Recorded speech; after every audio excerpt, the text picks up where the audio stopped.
Salamlar hər kəsə. Bugün birinci sınağımızın suallarının izahına baxırıq. Birinci sualdan başlayaq. Səhifələri birdən başlayaraq nömrələnmiş 65 səhifədən ibarət olan sənədin cüt nömrəli səhifələrində başqa data, tək nömrəli səhifələrində isə başqa data var. Öncəliklə gördüklərimizi məsələlərdə hər daim deyirəm. Gördüklərinizi yazaraq irəliləyin. 65 səhifəniz varsa, bunun neçəsi tək, neçəsi cütdür, əvvəlcə bunu bilməlisiniz. Bildiyiniz kimi 32 cüt səhifə var. 33 dənə də tək səhifə var. Niyə belə oldu? Çünki 65 tək ədəddir və 64-ün yarısı 32 dənə cüt var. Geridə qalan 65 ilə bir yerdə digər 32 isə təkə aid olacaq. Daha sonra başlayırıq və belə suallarda düsturumuz daima nədir? Həcmimiz bərabərdir. Səhifə sayı vurulsun, sətir sayı vurulsun, simvol sayı vurulsun, bir simvolun həcmi. Düsturumuzu dolduraraq irəliləyəcəyik. V cüt deyək və yaxud da 1 də deyə bilərsiniz, necə istəyirsiniz. Cüt nömrəli səhifələrdə 32 dənə səhifə var. Hər birini yerinə yazacağam. Neçə sətir var burada? 16 sətir var. Hər sətirdə 32 simvol var. Və kodlaşdırdığım əlifba hansı əlifbadır? Unicode. Demək ki, nə edəcəm? 2 bayta vuracam. Cavabı məndən kilobaytla istədiyi üçün birbaşa ilə burada keçirmək edirəm. 2 üstü 10-a bölürəm baytdan kilobayta keçmək üçün. Və bu hissəni artıq silək, bizim ehtiyacımız yoxdur. Bu zaman bizim cüt səhifələrimizin həcmi nəyə bərabər olur? 2 üstü 5, 2 üstü 5, 2 üstü 10-la ixtisara getdiyi zaman burada bizim qalır 32 kilobaytımız. Bu bizim cüt səhifələrimizin həcmi. Gəldik tək səhifələrimizin həcmini tapmağa. Bu zaman bizim 33 səhifəmiz var idi, bayaq qeyd eləmişdik. Hər bir səhifədə 32 dənə sətrimiz var. Hər sətirdə 64 dənə simvolumuz var və yenə bir simvolun həcmi 2 baytdır. Və yenə kilobayta keçirmək üçün 2 üstü 10-a bölürəm.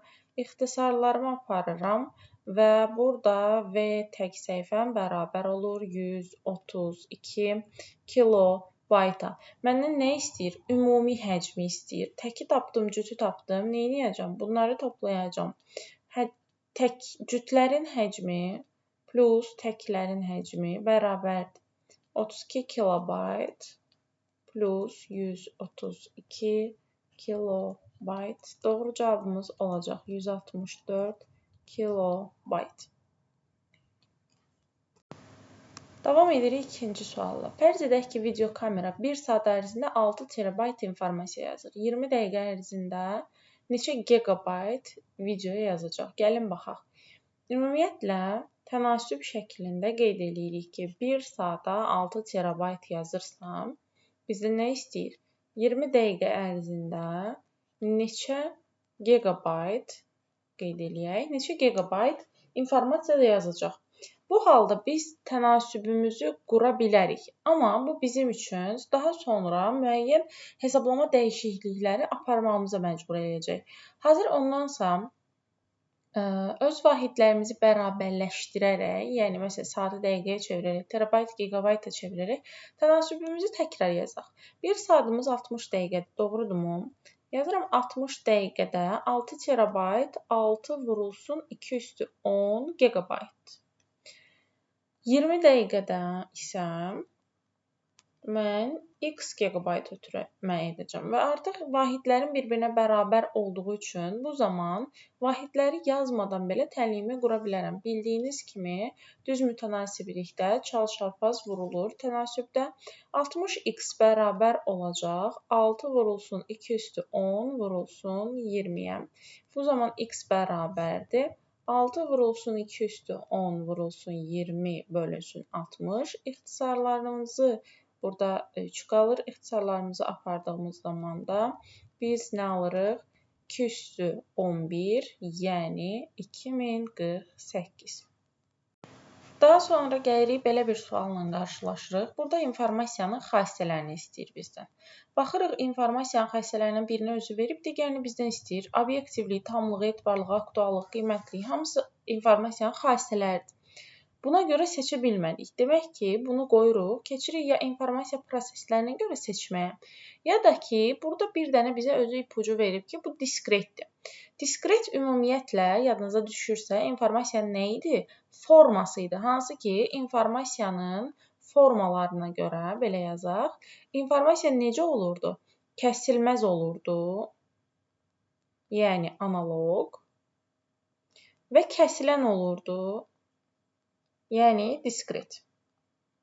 İndi bizə burada diskreti, yəni kəsiləni veribsə, biz nəyi axtarmalıyıq 3-ün yerinə? Kəsilməzi axtarmalıyıq. Və kəsilməzi axtaran kimi bir dənə 3-cü variantda görüb doğru cavabı götürürük. Amma belə baxsaq ümumiyyətlə, informasiyanın xassələrini, adekvatlıq və etibarlılıq doğrudur. İnformasiyanın formaları yazsaq bura, kəsilməz və diskret doğrudur. İnformasiya prosesləri isə bildiyiniz kimi informasiyanın ötürülməsi, emalı, saxlanması və qəbuludur. Gəldik digər suala. Artıq biz bu suallarda hansı düsturdan istifadə etməli olduğumuzu adımız kimi bilməliyik. Ümumi həcmimiz bərabərdir səhifə sayı, sətir sayı, simvol sayı və bir simvolun tutduğu yerin hasilinə.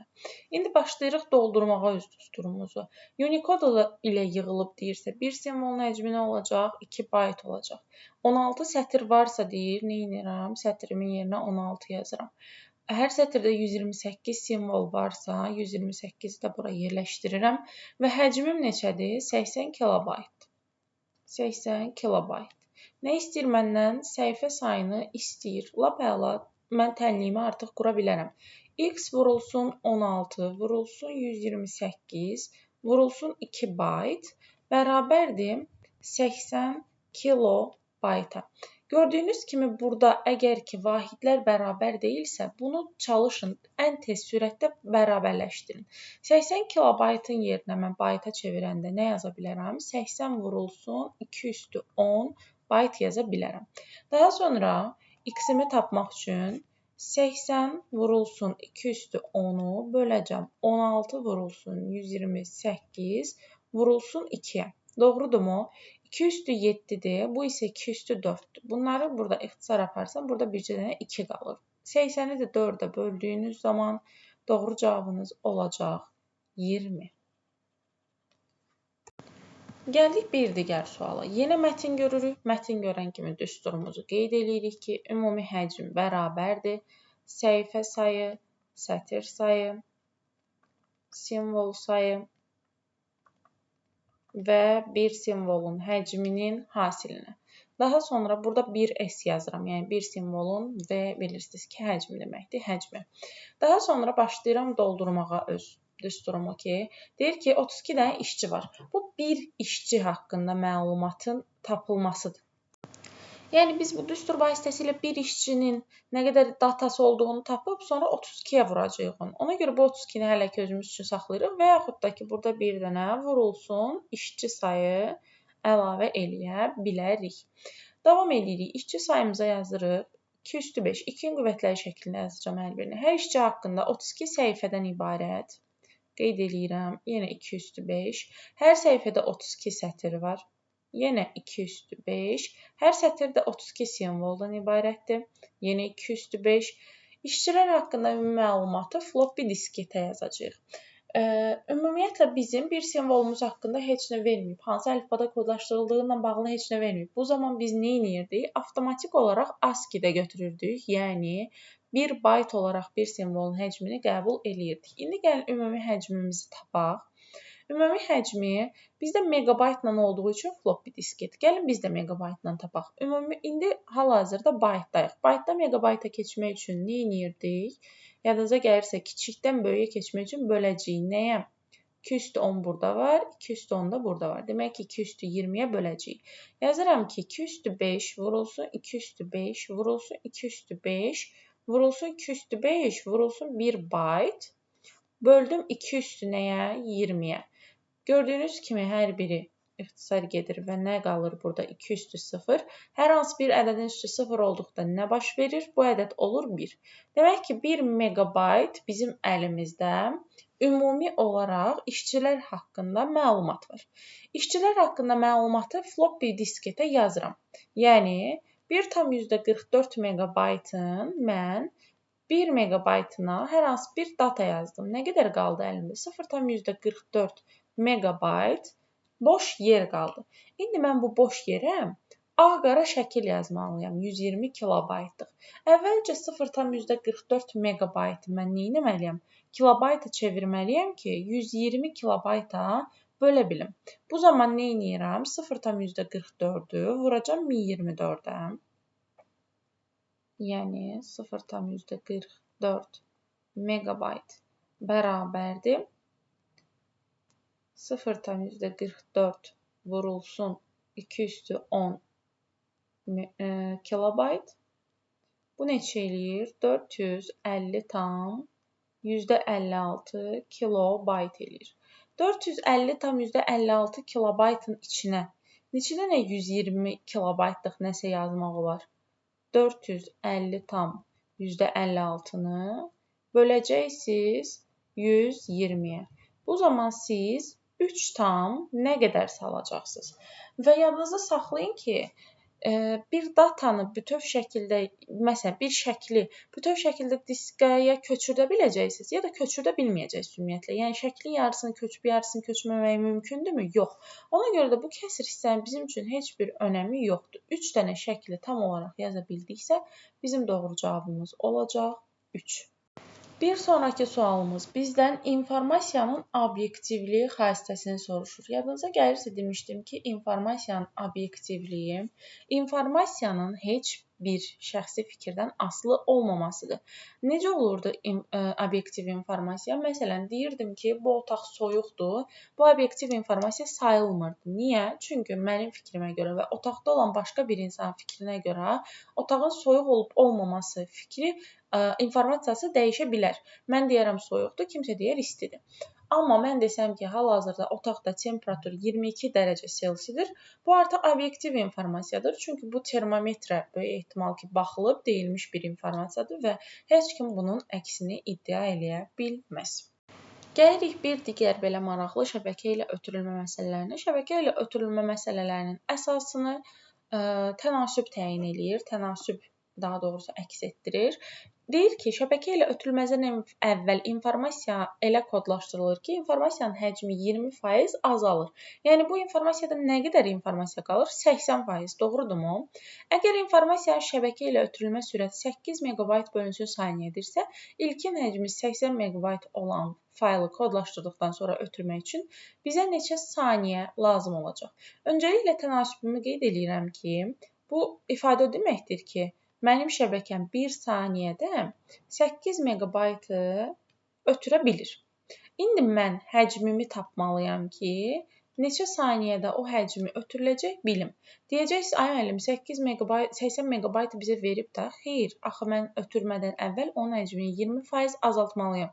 Ya 80-in 20%-ni tapıb üstündən çıxa bilərsiniz, ya da 80-in birbaşa 80%-ni tapa bilərsiniz. Niyə? Çünki 20% azalıbsa, onun artıq 80% qalıb. Doğrudurmu? 80-in 80%-ni tapmaq üçün 80-i 80-ə vurub 100-ə böləcəksiniz. Bu da eləyir bizim üçün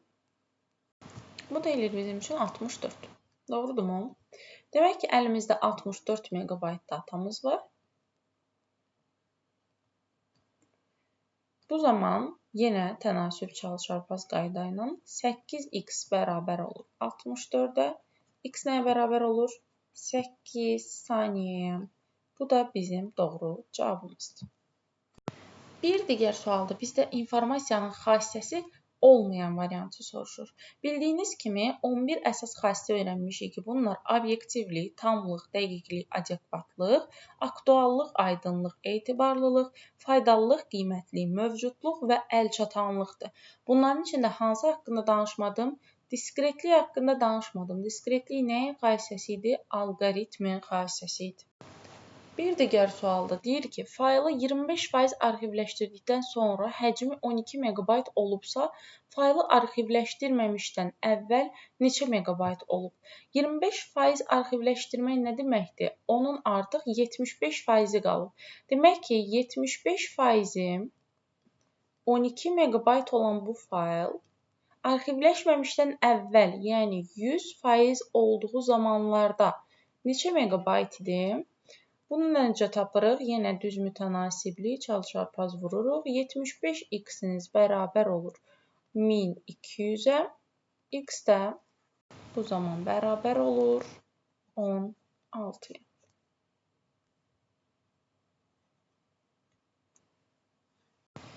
Şirkətimizdə bir hesabat var və hər bir hesabatın, daha doğrusu üzrlü sayın, 3 dənə səhifəsi var və hər səhifədə fərqli simvol sayıları var.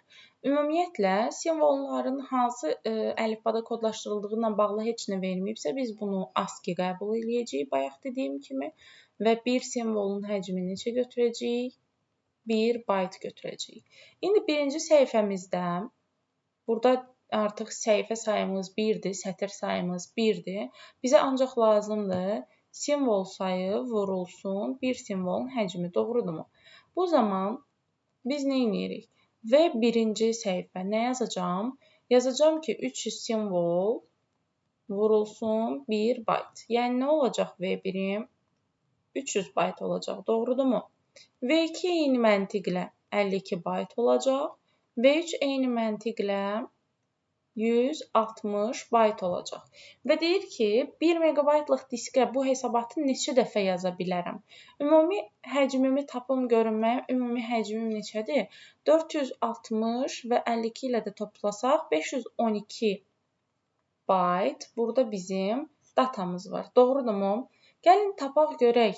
1 megabaytlıq diskin içinə bu 512 byte neçə dəfə yerləşir? Bu zaman 1 megabaytı bölməlisiniz 512 byte-a. Burada gördüyünüz kimi ölçü vahidləri eyni olmadığı üçün bərabərləşdirmə aparırsınız. Megabaytdan byte-a keçmək üçün 1 vurulsun 2 üstü 20 bölünsün 2 üstü 9. Bu zaman 2 üstü 20-dən 2 üstü 9-u çıxdığınız zaman, yəni 20-dən 9-u çıxdığınız zaman qalır sizin 2 üstü 11-iniz, yəni 2048-iniz. Bir sonraki sualda biz səs məsələlərini necə eləyirdik? Gördüklərimizi vururduq. 8 dəqiqəlik yüksək keyfiyyətli səs. Yəni 8-i dəqiqə olaraq verib, siz dəqiqə olaraq götürə bilməyəcəyiniz üçün çevirəcəksiniz saniyəyə. 8 vurulsun 60, vurulsun 16 bitə vururuq bunu. 16 bit. Vurulsun 44 kilohertz deyirsə, kilonu gördüyünüz anda 44-ü yazırsınız və bunun yanına bir dənə də vurulsun 1000 yazırsınız. Yenə deyirəm kiloya görə. Və deyir, elə kodlaşdırılacaq ki, bu həcmi 50% azalacaq. Həcmi 50% azalmaq nə deməkdir? Yəni yarısına qədər azalmaq, yəni 2-yə bölmək deməkdirmi? Bu faylı sürəti 200 kilobit bölünsün saniyə olan şəbəkə ilə kodlaşdıraraq ötürmək üçün neçə saniyə lazımdır bizə? Əvvəlcə gəlin burada kilobitlə həcmimizi tapaq. Bitdən kilobitə keçirmək üçün biz bunu eyni zamanda 2 üstü 10-a bölməliyik. Doğrudurmu? İxtisarlarımızı aparsaq, ixtisardan əvvəl gəlin sadələşdirmə aparaq. 8-i 2 üstü 3 kimi yaza bilərik. 60-ı da 2 üstü 2 vurulsun 15 kimi yaza bilərik. Daha sonra 16-nı 2 üstü 4 kimi yazacağıq. 44-ü necə yazaq? 11 vurulsun 2-nin kvadratı vurulsun. 1000-i də 125 vurulsun 2 üstü 3. 2 üstü 3. Və aşağıda da 2 üstü 11-imiz var. İndi ixtisarlarımızı aparsaq, bu gördüyünüz ikilərin hamısı, bu 2 üstü 11 ilə ixtisarı getsə, geridə nə qalır? 15 vurulsun 11 və vurulsun 125 vurulsun 8. Yəni 165.000 kilobit qalır. İndi bizə nə deyirdi? Deyir ki, faylı sürəti 200 kilobit bölünsün saniyə. Yəni 1 saniyəyə 200 kilobit ötürə bilən bir şəbəkə üzərində 165.000 kilobiti neçə saniyəyə ötürəcəyik? Təbii ki, bir tənasüb alırsınız yenə və nə baş verir burada? X bərabər olur 165.000 bölünsün 200-ə. Bu zaman da doğru cavabı alırsınız 825 saniyə. Bir digər sualda bir işçi haqqında məlumat 2048 simvoldan ibarətdirsə, sizin bir işçi haqqında ümumi həcminiz necə olacaq? Simvol sayınız, yəni 2/11 vurulsun, heç bir məlumat verməyibsə, kodlaşdırıldığı əlifba ilə bağlı 1 bayt. İndi 8192 işçi haqqında deyirsə bunu, işçi sayına da vurursunuz. 8192 də 2/13-dür. 2/13. Bu zaman deyir, minimum neçə 1 megabayt həcmli diskdə yerləşəcək bu məlumatlar.